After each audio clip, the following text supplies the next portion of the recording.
एक साल होने को है ऑपरेशन बुनियानुल मरसूस और मार्का हक वो वक्त जब पाकिस्तानी एयरफोर्स ने दुनिया की तीसरी बड़ी एयरफोर्स को मुकम्मल तौर पर डिफीट कर दिया।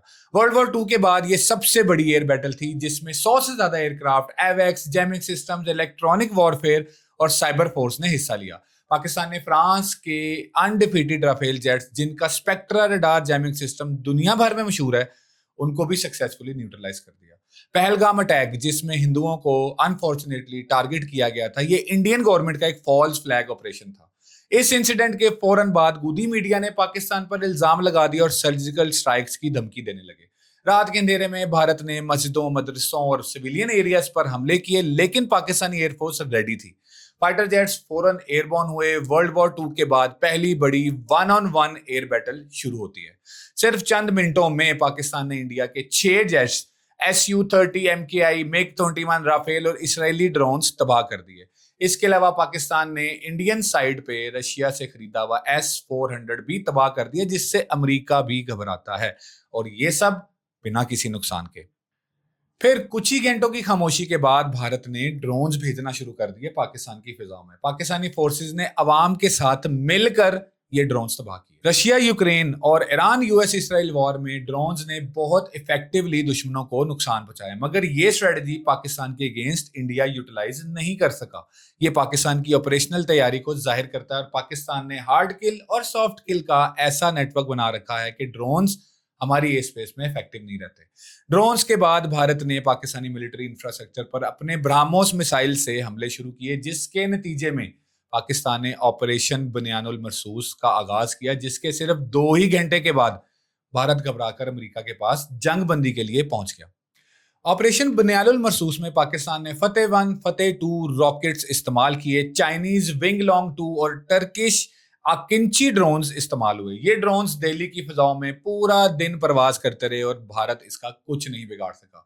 इसके अलावा JF-17 थंडर ब्लॉक 3 और PL-15 long range BVR missiles, J-10C with PL-15 long range BVR missiles, electronic warfare aircrafts और ग्राउंड बेस्ड जैमर्स इस्तेमाल किए गए। और तो और पाकिस्तान का साइबर अटैक इतना जबरदस्त था कि इंडिया के फाइटर एयरक्राफ्ट्स की कम्युनिकेशन को हैक कर लिया गया और लाइव बातें सुनती रही पाकिस्तान एयरफोर्स। इसके बिजली के निजाम को धर्म भरम कर दिया गया और आधे से ज्यादा भारत की लाइट बंद कर दी गई। और सबसे जबरदस्त एबिलिटी पाकिस्तान ने जो दिखाई वो इंडिया की लाइव एसेट्स मूवमेंट की मॉनिटरिंग थी, जिसकी वजह से पाकिस्तान को सैटेलाइट के जरिए रियल टाइम डाटा मिलता रहा। इंडिया का विक्रांत एयरक्राफ्ट कैरियर, जिसपे इंडिया को बहुत ज्यादा घमंड था, वो भी पाकिस्तान के सामने नहीं टिक सका। इंडिया अपने इस कैरियर को पाकिस्तान की समुद्री हदूद के पास लाया जरूर, पर पाकिस्तान नेवी की रेडीनेस और रिस्पांस को देखकर इसे भागना पड़ा और ढाका की पोर्ट पे इसे पनाह लेनी पड़ी, जिसकी पिक्चर्स तक पाकिस्तान ने शेयर की। पाकिस्तान ने इन 4 दिनों में भारत को ही नहीं पूरी दुनिया को शॉक किया और मल्टी डोमेन ऑपरेशन का कॉन्सेप्ट दुनिया में इंट्रोड्यूस करवाया। इस शानदार जीत को 1 साल गुजरने को है और पाकिस्तान इसको सेलिब्रेट करने की तैयारी कर रहा है, लेकिन दूसरी तरफ इंडिया भी अपनी साजिशी तैयारी में मसरूफ है। पाकिस्तान जब दुनिया में अमन का सफीर बनकर उभर रहा है और जब दुनिया भर के लीडर्स ने पाकिस्तान की डिप्लोमेटिक सक्सेस को माना है, दूसरी तरफ भारत को ये एक आंख नहीं भा रहा। पाकिस्तान से मार खाने के बाद भी मोदी की पॉलिटिक्स चल रही है और उसकी बड़ी वजह हिंदू नेशनलिज्म है। कुछ दिन पहले वेस्ट बंगाल में धांधली और मुस्लिम वोट्स को टारगेट करके बीजेपी ने इलेक्शन जीता पहली दफा। अल जजीरा के मुताबिक ये जीत सिर्फ हिंदू मुस्लिम पोलराइजेशन की वजह से हुई। मोदी को 2029 इलेक्शंस के लिए फिर से स्ट्रॉन्ग हिंदू लीडर वाली इमेज चाहिए, इसलिए पाकिस्तान के खिलाफ हर तरह की साजिश और एस्केलेशन जारी है। मई 2025 के बाद इंडिया ने अपनी बेइज्जती का बदला लेने के लिए तेजी से तैयारी शुरू कर दी हुई है। ब्राह्मोस मिसाइल की प्रोडक्शन और टेस्टिंग फैसिलिटीज बढ़ा दी गई हैं। रशिया से नए S-400 बैटरीज मई 2026 तक मंगवाने की कोशिश की जा रही है। हालांकि पहले वाली बैटरीज तो पाकिस्तान ने तबाह कर दी थी, जो इंडिया मान नहीं रहा था। Indian chief of defence staff ने अगस्त 2025 में ओपनली कहा, शॉर्ट ड्यूरेशन कॉन्फ्लिक्ट से पॉलिटिकल ऑब्जेक्टिव्स हासिल किए जा सकते हैं। इंडियन आर्मी चीफ के उस बयान को बुलाया नहीं जा सकता जिसमें उसने कहा था कि पाकिस्तान को दुनिया के नक्शे से ही मिटा देंगे। अक्टूबर और नवंबर 2025 में पाकिस्तान बॉर्डर के पास इंडियन फोर्सेस की बड़ी ड्रिल्स और 28,000 फीट तक एयर स्पेस बंद कर दिया गया। ये त्रिशूल नामी ड्रिल्स हुई थी इंडिया इंडिया ने की थी तीनों फोर्सेस को कंबाइन करके पाकिस्तान बॉर्डर के पास। फरवरी 2026 में $36 बिलियन की डील से 114 नए राफेल जेट्स का ऑर्डर कर दिया गया।